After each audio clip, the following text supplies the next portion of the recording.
Welcome to the Art of Conscious Love Summit 2017. I'm your host, Koothumi. I'm passionate and excited to help you develop the skills and awareness needed to have more passion, deep connection, and authentic love in your relationships. Today, I'm excited to welcome Riana Milne.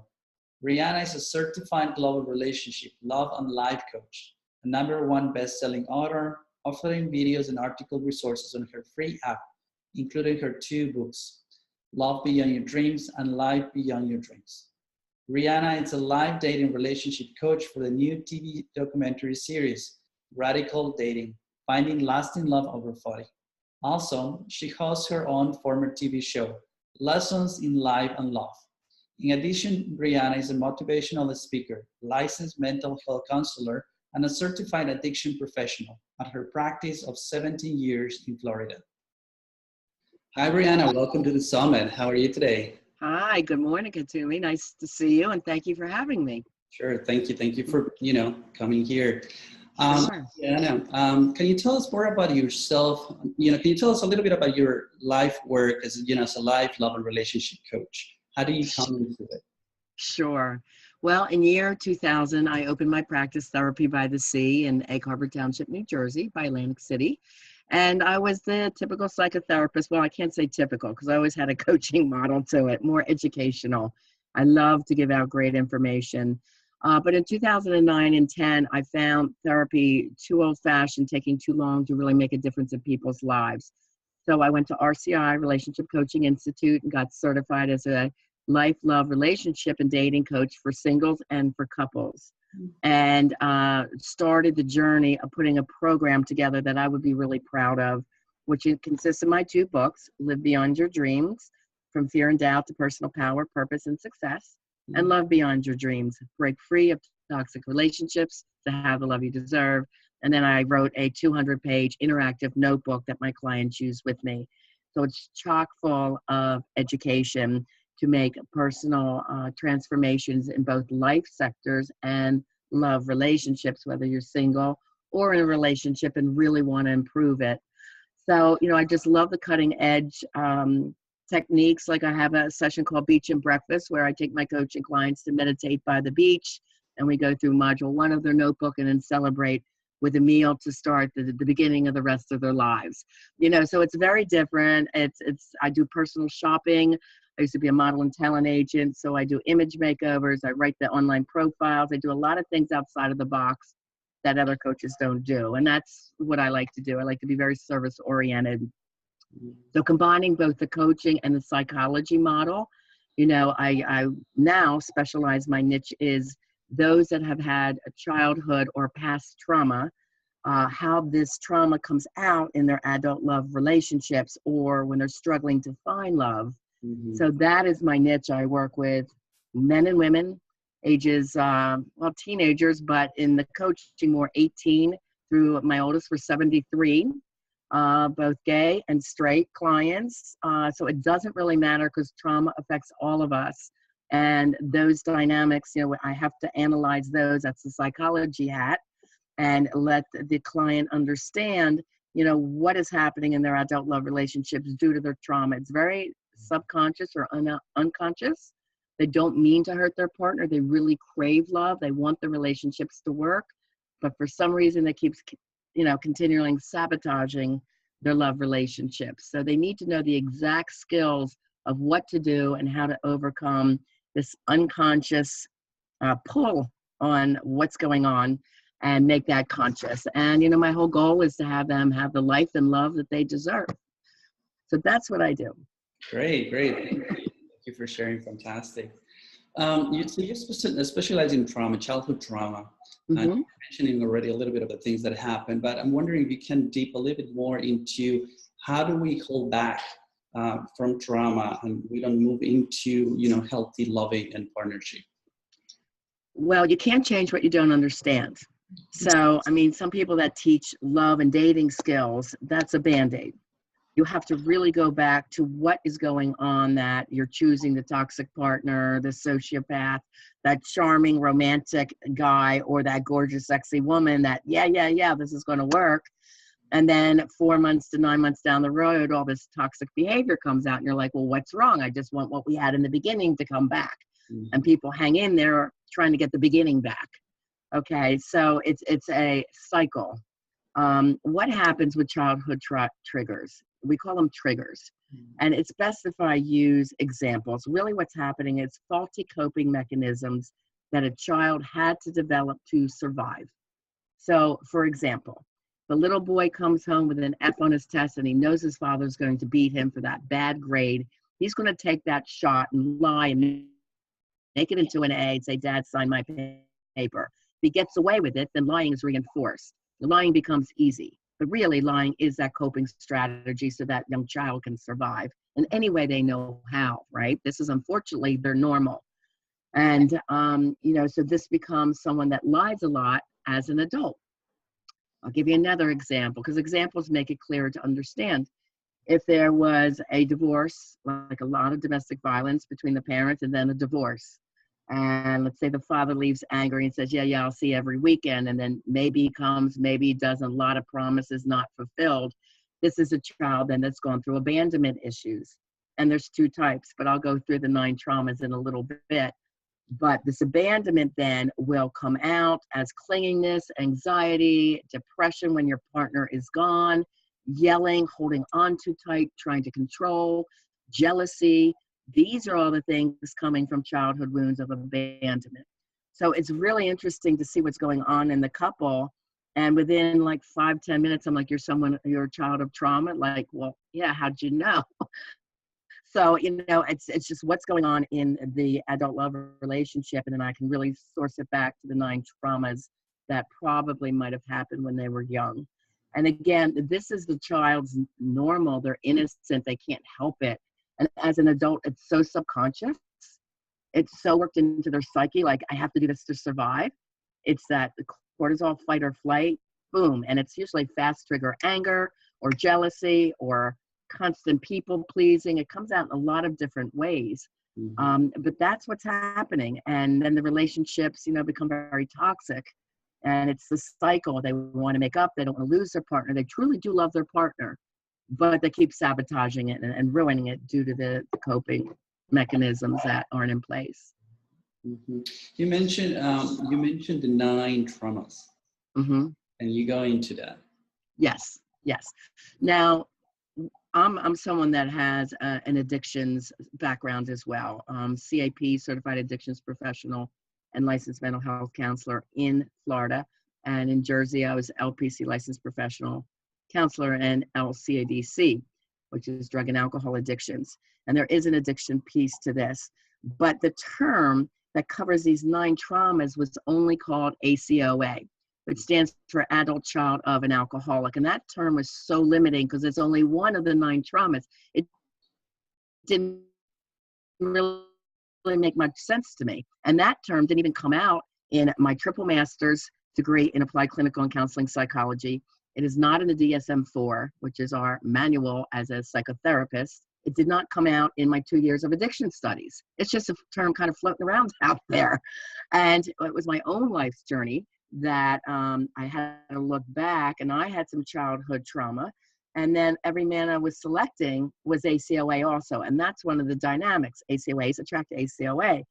And it was my last marriage where it's a personality type called Jekyll and Hyde. Dr. Jekyll and Mr. Hyde. And if you know the story, like Dr. Jekyll is like really respected in the community, right? He's the doctor, everyone loves him. Mr. Hyde is that hidden personality type that at night, rapes and kills women. So the ACOA, or that person of trauma, I'm sorry, I have a buzz. Let's start with the ACOA. Here we go. Okay. So the ACOA personality type is Adult Child of an Alcoholic, and that's really only one of the 9 traumas. And that's what makes the term so elusive, because this is something I did not learn in my triples master's program in applied clinical and counseling psychology, or in my addiction studies, to become an LCADC. This term was not really talked about. So nobody was really discussing, either in counseling or the addictions field or in coaching, the 9 traumas of childhood that really wreaks havoc on relationships. So I needed to investigate this for myself, because unfortunately I was married to someone who had the ACOA personality type, which is like a Dr. Jekyll, Mr. Hyde. Dr. Jekyll is that well-respected doctor in the community, in the show, in the Broadway play. Everyone loved him, very socially outgoing, confident, charismatic, handsome. And then Mr. Hyde is a hidden personality type that, goes out at night and, rapes and kills women. So it's that part nobody knows except maybe the people at home. So when a woman finally leaves a toxic relationship, they're even getting badgered by their family. Well, how could you leave this person? They're such a nice guy. So that's what we call Dr. Jekyll, Mr. Hyde personality type. So the 9 traumas, I will explain right now. Okay, so number 1 is if you're a child, again, and you had a parent with any addiction, drugs, alcohol, sex, porn, cheating, overeating, hoarding, spending, gambling, so any of the addiction personality types. The next few are if you were directly resulted towards, that the action came towards you, or you witnessed domestic violence. So verbal abuse, emotional abuse, or neglect. And the last one is physical abuse. Okay, so if you were hit or you witnessed mom being hit. Or the last one in that physical abuse category is rape or molestation. Mm-hmm. Then the next one is abandonment issues, fault or no fault. Now I mentioned abandonment before, but there's 2 types. A no-fault abandonment is if a parent dies early, or let's say a parent has to go off to war or needs to leave the home a lot due to work, and you don't know when they're coming home. And that was my case. My dad was FBI, CIA. And we're like, Daddy, when you coming home? Well, I don't know yet. And it was like always yearning for that, okay? The fault abandonment is that case if there's a divorce and the parent just doesn't keep their word or show up, and you can't count on that person that you love. You want that parent to come home. The next one would be if you're from adoption or foster care, or had to go live with other relatives because your primary parents couldn't care for you. The next one is personal trauma. So if you were bullied as a child in any way, if you went through a medical accident, you're in the hospital or medical condition, or you remember just feeling really different at school, you just didn't fit in, always feeling not good enough, that's personal trauma. There's sibling trauma. If something is wrong with one of your siblings at birth, or physically challenged, or they develop a problem later, you're the younger sibling to someone that might have a drug or alcohol issue, they get all the attention and you get a lot of neglect. Okay, and the last one is family trauma. And there's many incidences under here. One could be if a parent's incarcerated, loss of your home by flood or fire, needing to move a lot due to military family, growing up in poverty and always feeling like you're surviving, your cortisol levels up because are we going to eat this week? So those are the basic 9 traumas. And I'm always doing more research, and they say there's really a lot more. But these are the 9 that are most prevalent that I see. And, again, these are things that came out when you were a child and you develop certain coping mechanisms just to deal and get by. So these are some of the subconscious coping things, behaviors that become toxic as an adult that I help consciously change. Thank you, Riana. Thank you for breaking it down, because a lot of times when we talk about trauma, people go like, oh, I don't have any trauma, because there is not really, they don't find a link connection. Right. And I wanted to ask you, have you ever encountered somebody, one of your clients, when you go like, oh, there is no signs of trauma? All the time. Then I say they're 9. It's like, I say, count on your fingers how many you have, because this is why I use my fingers so I remember. And they're like, wow, I've got 5.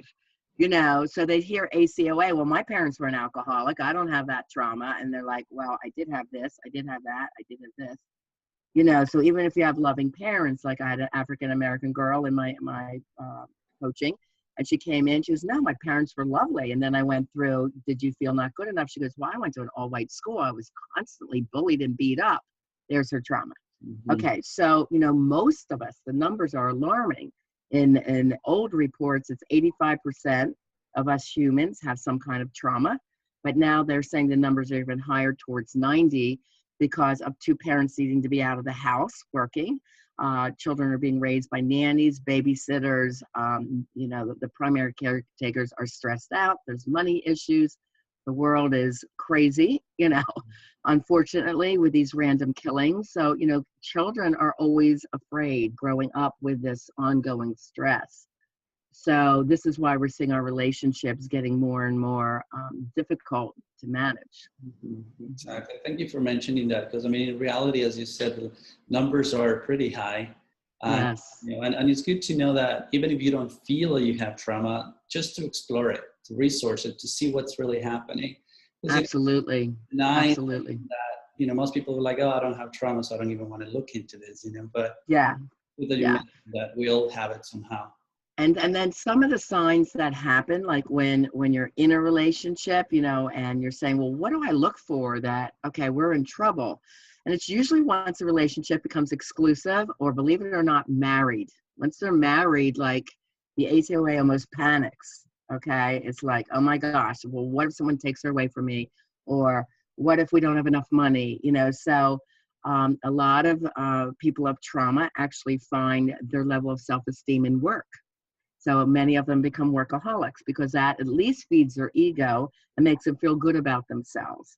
Okay, so workaholism is one, overeating, overspending is others, controlling your partner, you know, when really the partner's doing nothing. We have something I call negative assumptions.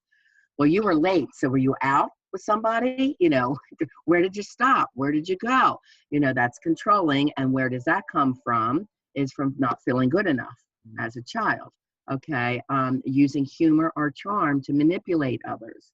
A lot of children of trauma use people pleasing, overdoing for everybody, even their partner, and then it becomes a codependent relationship where one partner's acting out, and the other partner's always trying to clean up the mess to make sure he's okay or she's okay, and as a couple, they're going to make it.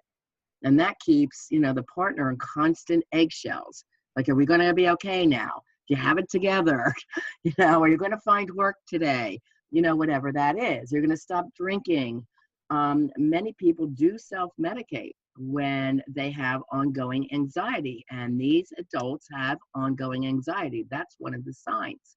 That cortisol level's been up for so many years that, you know, actually anger is a way to show depression and anxiety because you can't manage everything that's coming at you. You're at this high stress level already. So what I teach is a holistic mind, body, spirit, vitamin therapy, meditations, all kinds of techniques to make sure you calm yourself, calm your mind, don't act out unconsciously, become consciously aware, think before you do, say, and act. And one thing I like to ask is the 4 conscious questions. And I say to all my clients, you've got to memorize these. And here it is, before you do or say anything, will this hurt me in any way? Will it hurt the one I love? Will it hurt my children or extended family? Will it hurt my reputation on the job or in the community? I have another little quote, if in doubt, go without doing it. Okay, so if we can slow down the impulsivity factor, which is very common, and get them into the conscious, calm, rational thinking mind. And it takes a while for me to almost deprogram you. You're really getting into personal mind control. You're not letting your past own you anymore, which is so empowering. It really raises people's self-esteem, sense of love, self-love, and confidence in getting back out there today, because now they're like, they've got it under control. You know, they use their mind to control everything. So none of my coaching clients are on psychotropic drugs. And, you know, as a therapist, there's only 33.3% rate of success anyway with those. So the answer is not in a pill, guys. You know, the answer is in your mind, your mindset, what you think, and using these techniques to have your mind control and create your life that you want it to be, both in your life spheres, business, and in love. So I coach in all those areas. And it does take about 6 months to do that deprogramming. My programs are 6 months. And I work with both singles and couples, both in Delray Beach and on Skype all over the world. So awesome. Thank you to that. Thank you for so much work. That's amazing. Sure. Riana, so what happens when like they finally go through, you start pushing them through the 6 months? Mm-hmm. What are some of how do they heal from this trauma and what happens afterwards? Okay, I describe it like a rainbow. It's a huge learning curve. On this other side is the pot of gold, but they're starting here with me, which is first getting the understanding of what's happening, because it's scary for them. Like they don't want to lose their partner, and they know they're in big trouble usually when they come in, or they keep dating toxic people and they want love. A lot of people in their 30s want marriage, want children, keep attracting the wrong kind of person. And I've been here too. Like, I just want a good woman that I can count on, you know. So it's the learning curve. And once they get these techniques, they do better than they'll slip. They'll do better than they slip. And it's just, again, training the mind to think differently.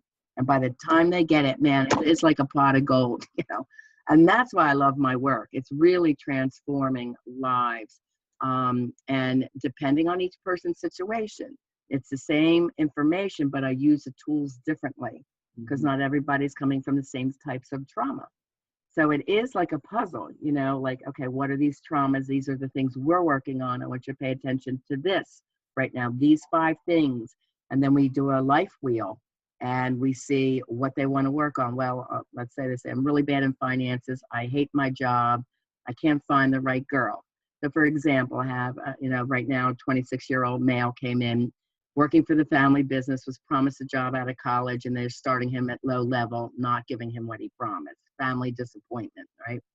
His girlfriend that he really, really loved wanted to marry, cheated on him. He took her back, cheated again. And so, you know, just depressed, anxious, and, you know, really sad when he walks in the door. And I said, is your passion work? He goes, well, I love to draw. He's an animator.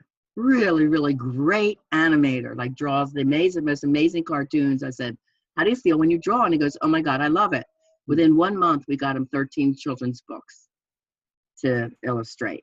So he's doing his passion work. His own work went up because we had him look at it differently. What did the work bring to him? Not why he doesn't like it. What does he like from it? Because he could do well in it. So, you know, we brainstormed some different things he could do.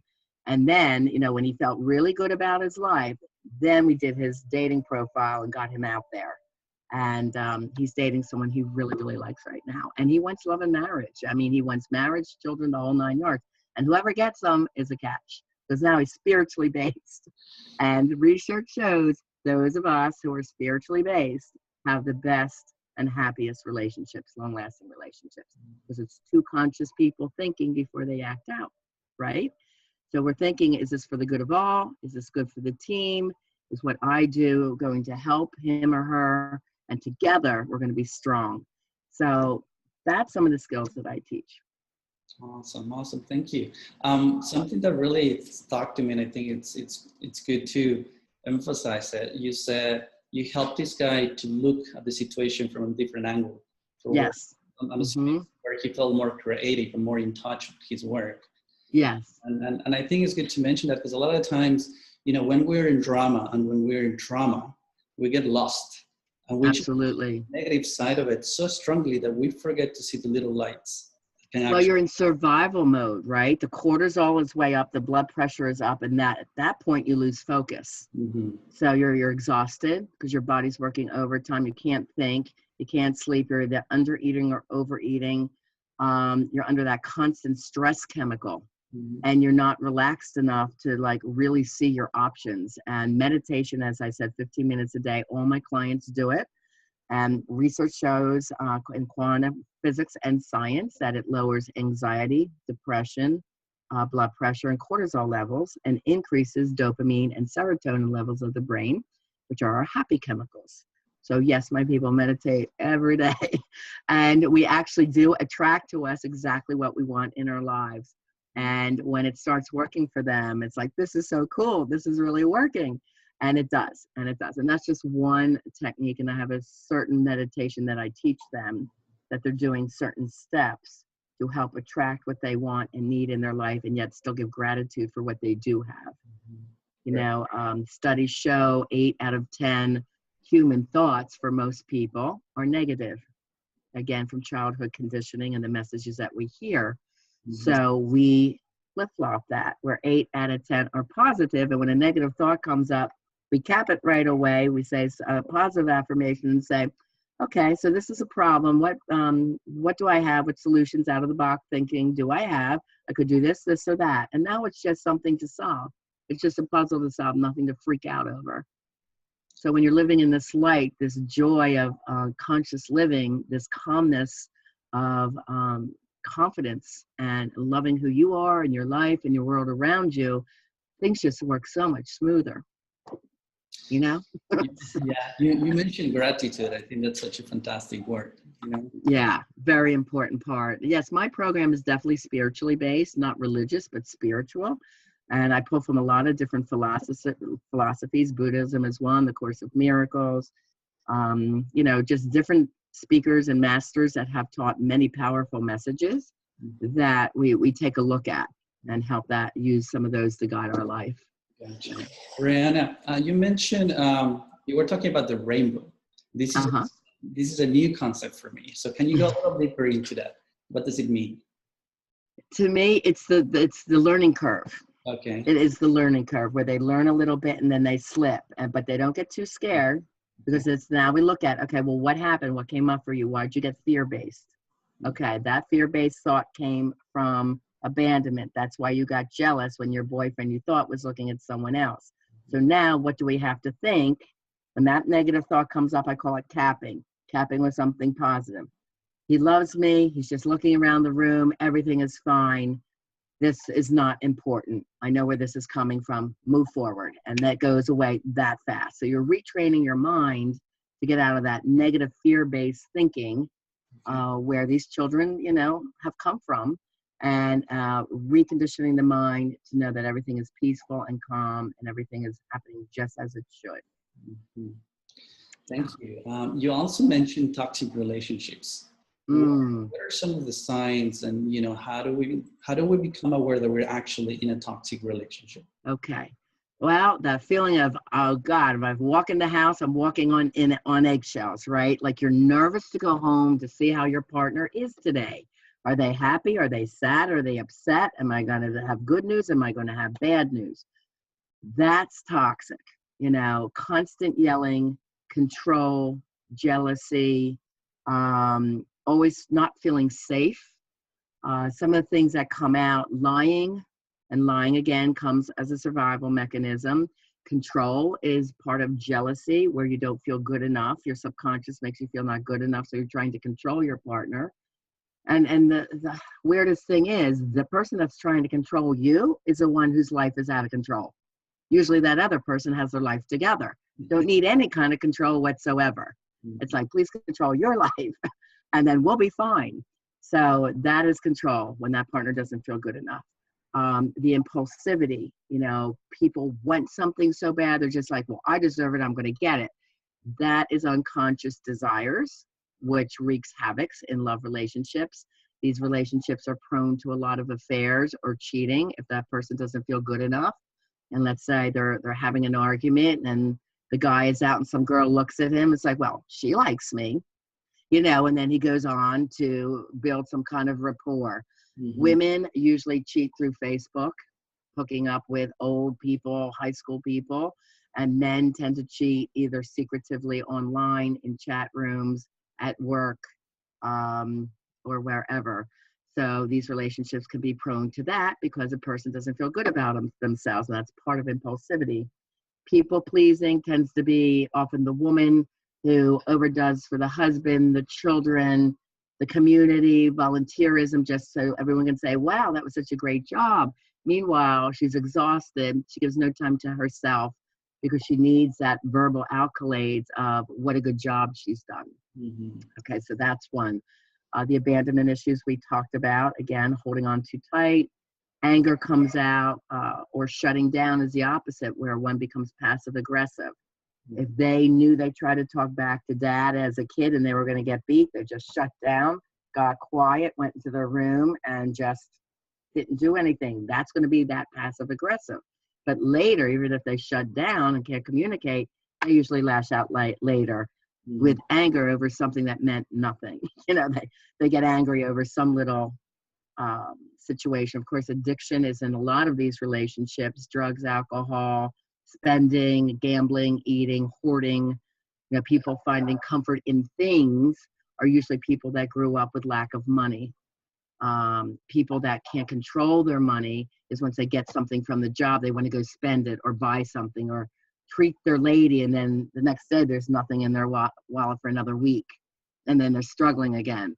So, money management and debt. In general, it's a lot of cheap drama, which I call toxic.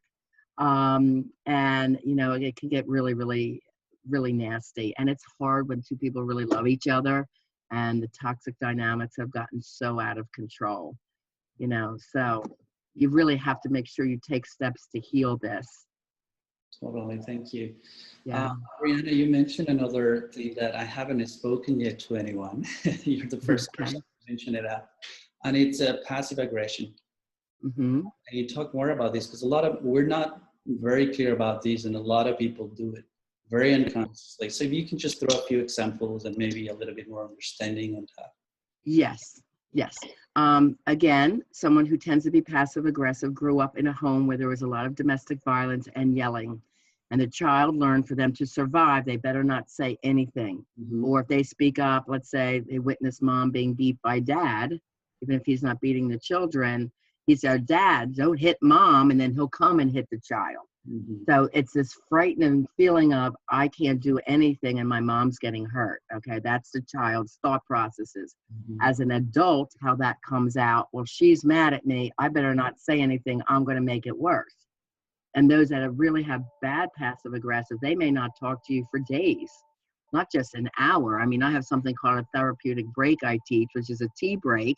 If people are prone to anger, yes, you take a break for a half hour to an hour, calm down, get the cortisol out of your mind so you can think rational, come back with 2 suggestions that you sit down and calmly share.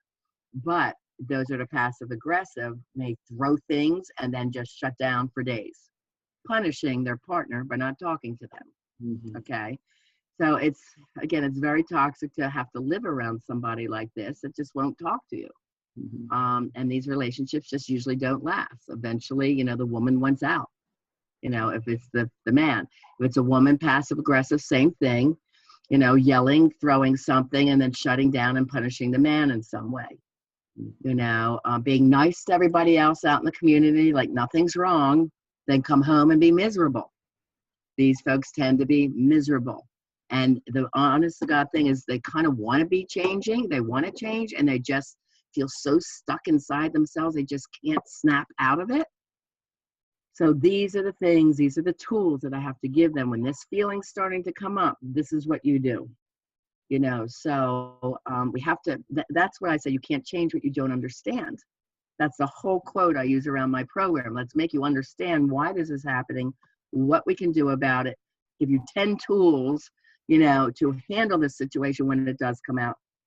And then when they're in their conscious mind, they do know exactly what to do, how to do it. And slowly, within that 6 months period, it's gone. It's like it rarely comes up anymore. And that's the beauty of it. Like these couples start to mend and grow together and be good friends again and realize when something's come up, they learn to apologize, which is a sign of character. Many people in toxic relationships, that partner will not say, "I'm sorry," or just "sorry." It's like, no, that's not how we apologize. Sorry, I'm sorry for what? You have to go into the explanation so someone really feels you have genuine remorse, right? Because those from trauma think it's a weakness to apologize, where it's the extreme opposite. It's of high character. We all know that we're human. We are prone to make mistakes. This is the Earth School in Buddhism. We're here to learn many lessons. Mm-hmm. So when you apologize, "I'm sorry this happened. In the future, I'm going to do this to make sure it doesn't happen again." So now we're offering our partner the solutions that we, are sorry for this because this happened. And then here's the solutions I've come up with, and I need your help or support to making sure this doesn't happen. Or do you have any other ideas you want to add so this problem doesn't come up for us again? Mm-hmm. So there's many, many tools. That's why I need 6 months to teach it. Yeah. You already, I already had in mind something to ask you, but you already started going into that direction.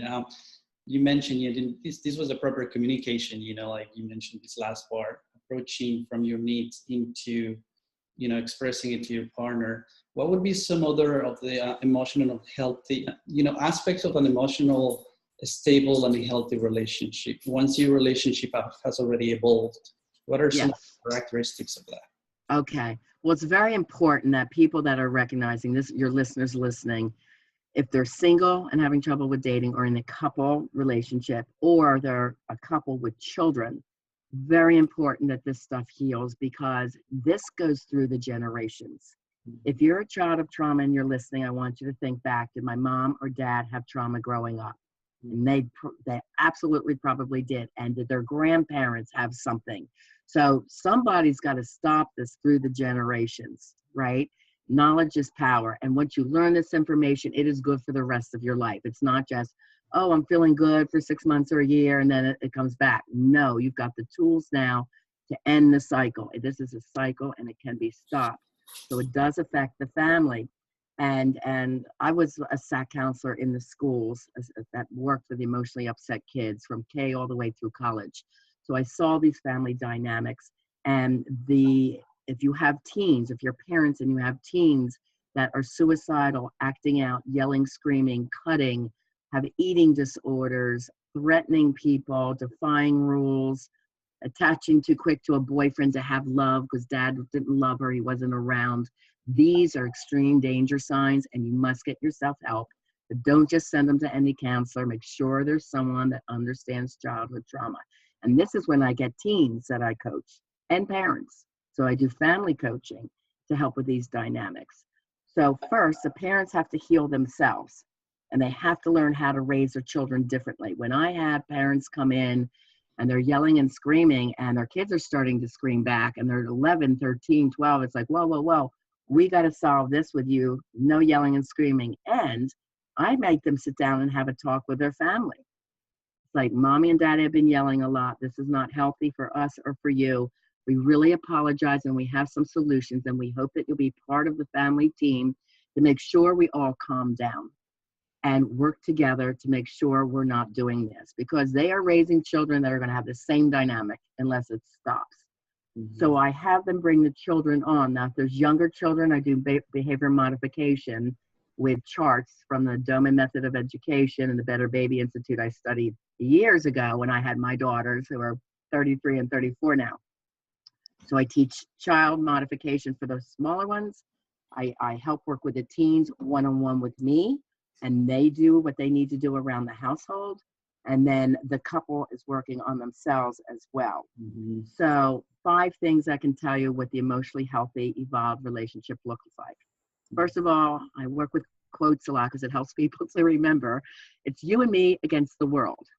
So it's like a family triangle. The couple comes first, and too many people put their kids first. And then the couple falls apart because there's no love and intimacy left. They're all running around taking their kids to 100 sports and not taking time to date each other, right? That's one of the big problems. So them first, and then their love will trickle down to the children, but will help the family stay together if the couple is good. So nobody comes first, not in-laws, not the children, not your friends, not work. You two, okay? Then the children, then the parents and extended family. Certainly if you're in an older age category, you may have elderly parents, you're gonna have to help care for them.